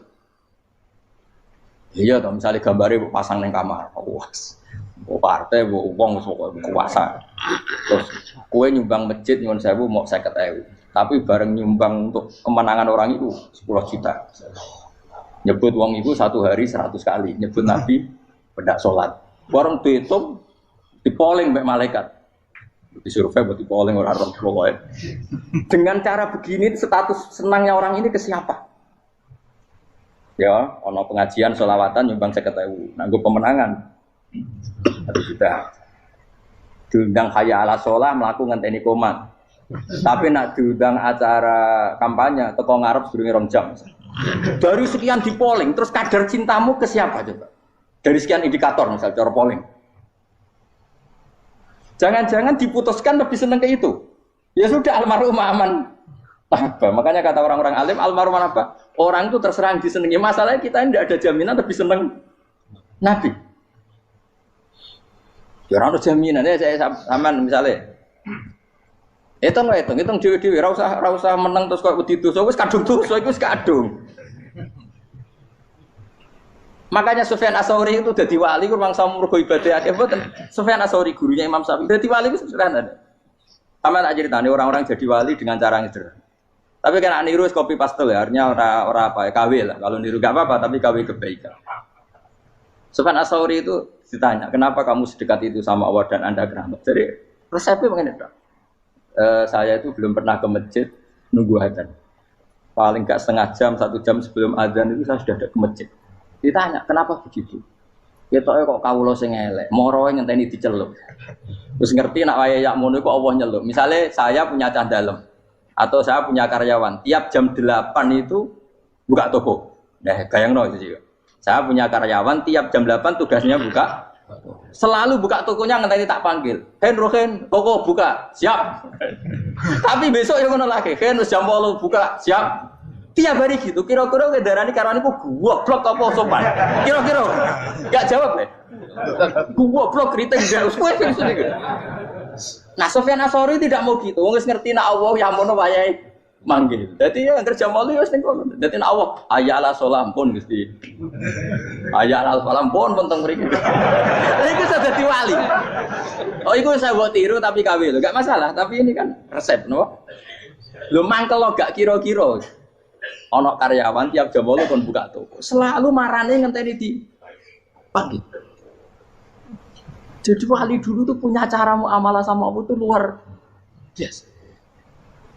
Ya ora usah mbok tiru terus kemen dadi wali wis ra iso kadung salah. Biasa wae. Aku lah nganti saiki ya biasa wae. Aku mau masjid ngenteni mekumat ya biasa wae. Tapi aku kan iso dadi wali lewat jalur liya lah aku ya. Jalurku kan akeh. Mulang ya mari wali, sabar ning coba ya mari wali. Jane ana jalur fikir ya mari wali kan. Tapi kan loro, fikir loro. Jadi Imam Adil ya wali, di bojo judes iku wali masyhur. Ana wali mu barokah di bojo judes. Jadi ya jalur dadi wali. Wah lebih ngeri lagi. Ngeri tenan nganti akhirat aja wedi. Jadi anak jote wae gak. Para suami takut istri silakan baris, bareng sing wis baris, bareng sing wedok. Pak Rene lho tetep mororo. Wah, wedi bojo kegawangan ini akhirat bahaya, you know. Terus bahaya wedi bojo nganti kegawan apa? Tengah akhirat. Masyhur jadi cerita-cerita wali guys. Biasa ulang lagi ya. Latih, meskipun dari kecil latih. Makanya kamu tahu kenapa Quran itu kalau ngendikan sujud kayak gitu spesial. Balillah fa'bud wa kum minas syakirin. Jadi meskipun kita di dunia umumnya orang saya makan, saya minum. Saya juga punya istri, punya keluarga. Tapi saya belum pernah melihat anak saya itu sebagai anak saya. Saya kalau melihat anak saya ini teman sujud saya, nanti yang meneruskan sujud saya. Saya tenan kulon bolak-balik ditanya istri saya dan agak-agak marah. Terus Pak, kenapa kamu hormat sama anak sampai gitu? Kalau nanti manja gimana? Kalau terlalu manja, saya bilang itu udah anak saya. Itu nanti yang meneruskan sujud saya, meneruskan rukuk saya. Saya nanti pasti mati. Dan saya butuh di bumi selalu ada yang sujud sama Allah. Dan itu yang paling dalam otoritas saya itu anak saya. Orang lain itu enggak dalam otoritas saya. Jika kita melihat anak itu ini penerus sujud saya, penerus rukuk saya. Kita enggak sudah duniawi sekali. Rumah tanah, anak tua ben di rumah. Kapitalistik. PKI lah pikirannya yang Cina yang ngono. Wong fasek-fasek ning dalan ngono kowe nggawa jalalan ngalor itu percaya ngono. Jadi dulu itu kalau para nabi donga fahab li milladun kawaliya yarisuni wa yarithu min ahli Yakub, seorang turunan yang meneruskan tradisi sujud, tradisi. Sehingga ulama-ulama dulu kalau dongakno anake ya min ahli sujud wa min ahli Al-Qur'an wa min ahli sunnah napa. Enggak apa-apa kowe seneng donya gak apa-apa. Ora usah tak warai wis seneng dhisik. Paham dadi ora usah cara Gus Bak rapo, ora usah tarani rapo, wis mbok lakoni. Makanya kula suwun sangat, sujud itu luar biasa. Nanti kamu di akhirat kenangan terbaik Anda di dunia adalah pernah apa? Sujud. Bayangkan kalau itu jadi orientasi Anda. Anda berpolitik, melok partai Gerindra, Golkar, PDI supaya jadi penyuara sujud tidak dilarang di Indonesia karena umat Islam mayoritas. Saking mayoritasnya sampai pejabat rasolat rawani. Beberapa pejabat rasolat bakal dipilih. Itu berarti kamu berpolitik niat bikin satu pressure supaya standar orang benar adalah sing nopo sujud itu ya benar. Kok yang kaya kerja biar bisa beli tanah untuk masjid, yang orang miskin ikut menopang supaya masjid itu berdiri. Semuanya orientasinya menuju apa? Sujud. Jadi tidak sujud itu harus jadi wong khusyuk sing goblok sujud terus. Tahu-tahu negara dikuasai komunis misalnya, terus akhirnya sujud gila. Termasuk menciptakan satu suasana Islami di negara ini juga berarti menciptakan keberlangsungan sujud. Karena dengan suasana Islami berarti sujud tidak dilarang, bahkan dianjur dan sebagainya. Ini penting saya katakan karena kalau tidak diingatkan ruwet. Nabi itu pernah punya anak dalam. Anak dalam itu setelah mau boyong toro santri itu ditanya, kamu minta apa sama saya? Ya Rasulullah kasih waktu 1-2 hari mau saya pikir. Karena yang menanyakan orang yang sayyidul awalin wal akhirin setelah sekian 2 hari, minta apa kamu? Jaluannya gak tanggung-tanggung. As'aluka murafaqataka fil jannah. Saya minta jadi temanmu di surga. Oh Nabi kaget tuh. Kok kalian diwarai wong? Mboten terjemah mari. Kok Nabi diwarai wong ndak ada ya. Terus kenapa kamu minta itu? Kata tadi, kalau saya minta dunia itu nanti zailah. Dunia itu pasti hilang, faniyah pasti hilang. Maka yang abadi adalah saya jadi temanmu di surga. Tapi apa kata Rasulullah Jabe? Fa'inni ala nafsika bikasrotis sujud. Ya sudah, kamu bantu saya, kamu memperbanyak sujud. Kayak ada. Nabi pun mintanya fa'inni ala nafsika bikasrotis sujud. Saya bantu untuk menolong diri kamu, kamu memperbanyak apa? Sujud. Makanya di pertama surat turun itu ada wasjud. Kamu bersujud dan kemudian mendekatlah kepada Allah. Tapi sekarang enggak. Karena kita kena hijab duniawi, mitra penting, semuanya penting. Dan semuanya penting itu makna di hati kamu adalah khadun. Bahkan ngidolakno kiai perkara khadun nafsu, kowe nak dadi kiai gede. Wah, teko ditolak Al-Badru. Wale napu pidato MC-ne muni Saiful Fadilah wal Karomah, mbah sauni-unine MC. Baru disangoni dihormat. Tekan muji ulama wae dari segi ya, baru bisa wayo akeh macam-macam. Utak nek elek, tekan muji ulama wis dari segi. Makanya saya ini termasuk ulama, kalau kan saya ngebes biasa. Kalau jarang kerso di panggungnya, seneng juga. Supaya semua ulama udah dipandang secara apa? Dunia. Saya sampai sekarang ngedus anak kalau biasa. Teng pasar gitu biasa, kalau marung teng pasar mangan gitu biasa. Nak seneng kalau ben atas nama wong alim karena apa? Kalau kita terlalu menikmati dunia, lama-lama orang seneng ulama juga dari sisi dunia. Keren, jadi kiai teko disualami dicucupi munggah.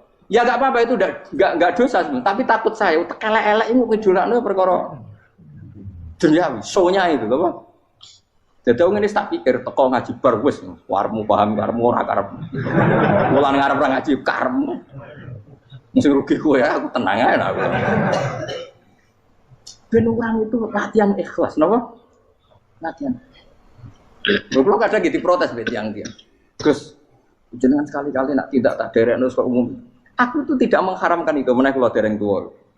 Dereng haji malah turun, topa meneh. Dalane ra roh dereng kiai malah ngel-ngel wong. Ngurusin tahu tak mendarat nang kota, tak kon sepeda motor kan terno ning gone Malibu. Dalane ora roh malah yo nerang. Lha kene dalan akhirat ora roh donya ora roh sing ora iso. Lah tak koyo wong ijo urip. Dalan donya ora roh, dalan akhirat ora mbok roh iku apa. Repot. Jadi kenapa saya tidak mau, bukannya menolak, saya senang kalau kiai-kiai terhormat, senang sekali. Saya senang kalau ada ulama dihormati, karena supaya jadi tradisi ulama itu terhormat. Tapi jangan semua ulama mau dihormati, nanti lama-lama jadi siklus. Tekan mencintai kiai saja karena fasilitas. Gue senang jadi imam masjid akbar, masjid Istiqlal, imam besar. Senang mergo kenal presiden, datang dikawal. Senang jadi sudes, wah keren, sholat ngarepe Ka'bah, teko dikawal askar. Ya kalau senang karena itu kan berarti menjadi dunia. Itu sirinya kenapa Rasulullah ketika ba'da Fathi Mekah sudah menguasai Mekah, sudah naklukkan Mekah Madinah. Nabi itu satu hari terbiasa mau sarapan saja kadang nggak ada yang dimakan. Tanya ya Aisyah, apa saya bisa sarapan? Enggak ya Rasulullah. Ya sudah saya tak puasa. Supaya tetap terkontrol bahwa umatnya mencintai beliau bukan karena kebesaran. Itu Rasul. Itu setelah periode Mekah loh, jangan kira itu periode Medina. Apa? Itu periode apa? Medina loh. Periode yang setelah Nabi punya segala. Tapi Nabi tetap seperti itu. Kenangannya Aisyah sebagai istrinya apa coba? Dia cantik, cantik sekali. Aku tahu jajal turu ngarepin Nabi terlentang. Ya Nabi tetap sholat. Nak beliau sujud sikilku tak ingkretno. Nak beliau ngadeg tak lonjoro meneh. Jadi Aisyah wa ana muqtaridotun bene adi turu terlentang, jadi cara ya sudah terlentang. Mau Nabi nak sholat suwi nggak? Dia tetap sholat. Oke itu bojo ayu orang ngerasa sholat, bojo elek ngerasa sholat, bojo elek ya menjunub mana? Sekali orang kena gue contoh, kasus itu semua kasus. Kau itu bojo ayu perawan turu karena pusing sholat orang bus misalnya. Pemenang orang jegotan itu ada mbak over. Mustafa kalau orangnya jegotan dia nih, rasa tersibuk. Mereka nangnya uang akeh dosa, nangnya uang sitok. Misalnya dosa tak hitung mau ke sore. Aku nanya dosa sitok, mulang ganjaran itu 10. Cek susu biro. Surplus, orang dagang aja. Coba di. Iku yang ada ini rai kelas. Rai kelas aku yo rai kelas ilmuku, malah lorong. Malah rokok ping 13 sebenarnya. Makanya ini dipikir, ya, saya ulang lagi, harus dipikir secara matang-matang bahwa kita tidak boleh terlena oleh kehidupan dunia. Menjadi bodoh kan Anda minum teh, kemudian anak Anda jatuh di pinggir Anda. Paham? Nah, sekarang menyangkut mukjizat. Ini masih tentang ayat ini, nanti sampean tahu logikanya. Tak beda, tidak jawab satu-satu aja. Karena iman sarannya harus tahu. Fa'lam itu tak tahu. Fa'lam annahu la ilaha. Ketika sekarang telur, saya memberitahu misalnya, Gen, telur ini sudah dipitik, cara kowe mungkin tor. Ayo jawab satu-satu. Mungkin kan?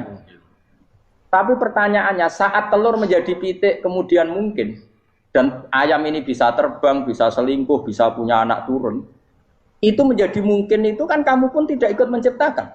Ikut gak kamu menciptakan telur menjadi ayam? Tidak kan? Kan di luar kudroh kamu, di luar kemampuan kamu. Tapi kamu bilang itu mungkin. Ada onta yang buting, yang sudah hamil sudah. Kamu bilang nanti onta ini mau punya anak dan anaknya nanti bisa jalan seperti induknya. Kamu katakan apa? Mungkin. Tapi saat Anda katakan mungkin, Anda ikut menciptakan enggak?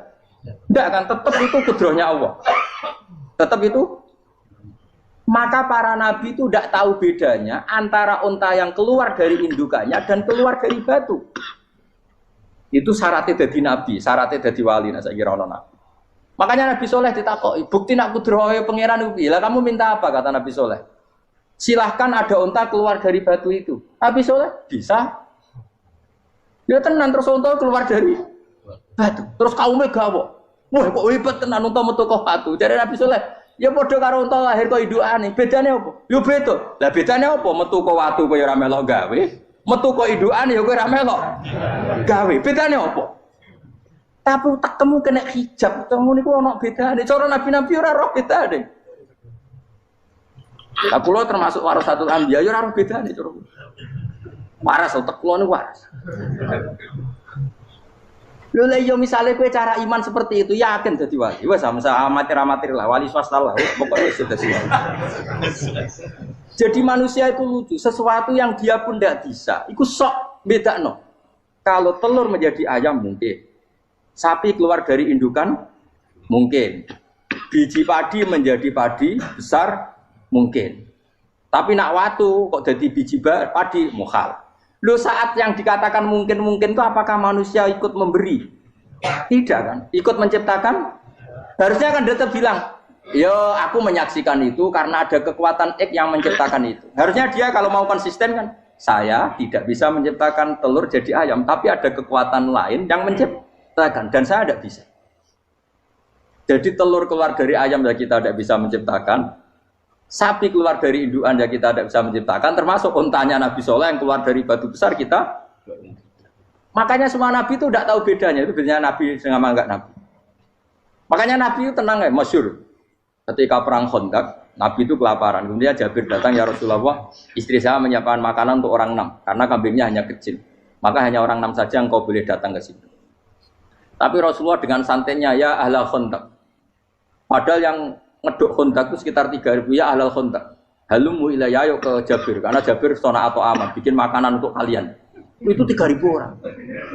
Wah Jabir dimaki-maki sama, sudah bilang untuk orang 6 Nabi, ya apa-apaan orang banyak. Itu mesti tidak cukup, kita mana. Nabi santai. Bilang ke istri kamu, Jabir jangan buka makanan itu kecuali ya, makanya Nabi matur untuk mengira. Gusti ini cukupkan untuk orang banyak. Sama Allah di ACC ya terus cukup. Karena bagi Nabi tahu betul.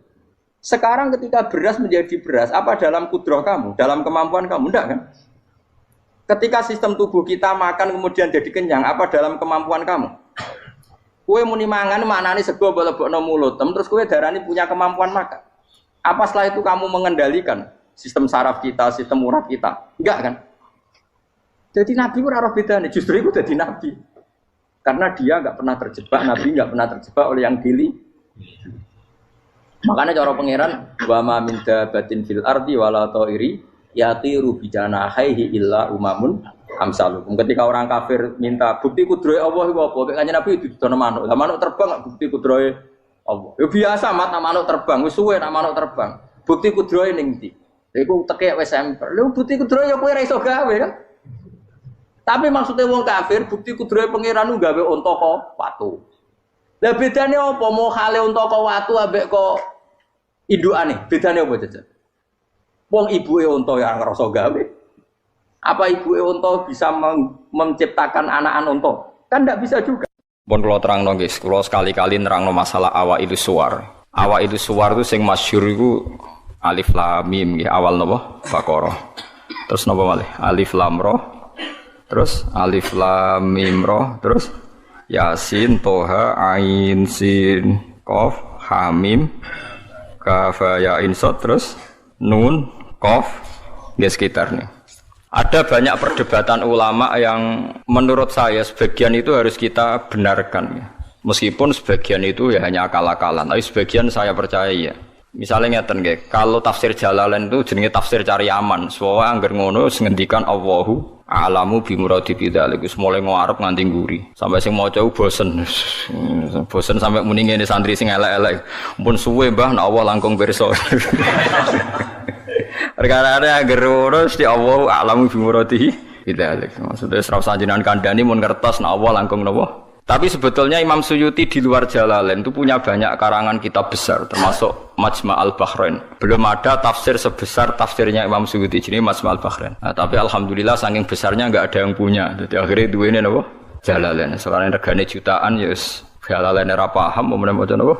Majma' al-Bahrain. Tapi sebetulnya bisa dinalar begini. Menurut mukaddimahnya tafsir At-Tabari begini komentar beliau itu. Wa minal abasi akan dianggap main-main dan tidak serius jika satu lafadz atau kalimah itu enggak difahami sama sekali oleh manusia. Karena normalnya Quran itu orang kafir pun paham. Nah, ini peringatan kanggo santri-santri sing ngaji teng mriki. Normalnya orang kafir pun itu paham Quran. Karena nanti orang kafir-kafir Mekah dan Madinah di antara kesalahan mereka adalah karena tidak mau angen-angen Quran. Loh, ketika Quran turun itu kan keadaan manusia dalam keadaan apa? Kafir. Ya dalam keadaan apa? Kafir. Berarti mukhatabnya zaman itu kebanyakan ya orang apa? Kafir. Jika Quran itu asumsinya bisa difahami orang kafir karena pakai bahasa Arab dan mukhatabnya orang Arab, maka harus ada maknanya di luar makna murad. Ya, harus ada maknanya meskipun di luar makna murad, makna yang dikehendaki. Itu kula cocok. Nggih niki mun niat ngaji Quran ya jenengan kudu siap mikir serius. Ojo amen arep-arep janji swarga ancaman apa neraka.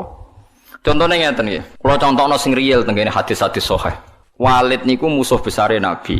Umar bin Khattab zaman niku nggih musuh besare sinten? Kanjeng Nabi. Terus ada Abu Lahab, ada Abu Jahal. Yang paling terkenal sastrawan Walid bin Mughirah, bapake Khalid. Jadi Khalid bin Walid bin Mughirah. Nah Abu Jahal jenenge Amr bin Hisham. Nah lakopane Abdul Hakam bin sinten bin Hisham. Ya mbake min Bani Makhzum. Niku ketika dengar Quran, niku komentare Walid ma huwa bikalamil bashar. Ndak mungkin omongan manusia seurut itu. Sehingga Walid ketika disewa para penggede Quraisy untuk mendiskreditkan Quran dan menandingi apa yang dibawa Muhammad berupa Quran, Walid setelah mendengarkan Rasulullah dan dia tetap tidak iman tapi tetap komentar ma huwa bikalamil bashar, bahwa Quran itu tidak mungkin omongan manusia atau karangan manusia. Sampai jadi asbabun nuzul innahu fakkar wa qaddar faqutila kaifa qaddar summa qutila kaifa qaddar summa nazar summa nazar. Kemudian Walid itu berpikir enake ngomentari Quran niku apa ya summa nazar. Bareng dipikir-pikir enake piye ngomentari Quran nazar maknane mikir. Summa nazar bareng dipikir-pikir gak tok summa abasa wa basar. Abasa ku merenggut srai nak kabeh ngomentari omongane Muhammad urwebak. Diarani omongane manusa aku luwih pinter iso nandingi. Nak tak arani wahyu ordere harus bilang itu ndak wahyu. Ordernya saya harus komentar itu ndak wahyu. Summa nazar summa abasa wa basar. Akhirnya sesuai ordernya. Summa tawalla napa? Wastakbar terus faqala in hadza illa sihrun yusar. Wa isibulane dekne terus tawalla niku mengo wastakbaru sombong. Akhirnya dia ngomentari in hadza illa sihrun yusar. In hadza illa qaulul bashar. Pertanyaannya seperti ini. Kalau dari awal Quran itu salah menurut tatanan bahasa Arab, tentu mereka menyaingi itu gampang. Nyatanya ndak. Walhasil akhirnya mereka itu sampai nyewa wong sing ahli ngarang sastra, nasar. Itu sewa larang-larang itu jenenge Musailimah. Untuk si maca Musailamah, si maca napa Musailimah. Bareng disewa ken nandingi beberapa ayat niku mau iso sajake bener tapi tanpa kualitas makna. Ini sajake bener tapi tanpa kualitas napa makna. Nek tengene Quran kan wadzariyati dzarwa fal hamilati wa wikra fal jariyati isra fal muqassimati wa amra misalnya kan urut itu. Sama-sama roh akhirnya dan ada kualitas makna napa wadzariyati dzarwa fal hamilati saterusé. Dekne ora mau cerita wattokhinati tokhna demi perempuan sing nutu gabah wal khobizati khobza bariku terus gawe roti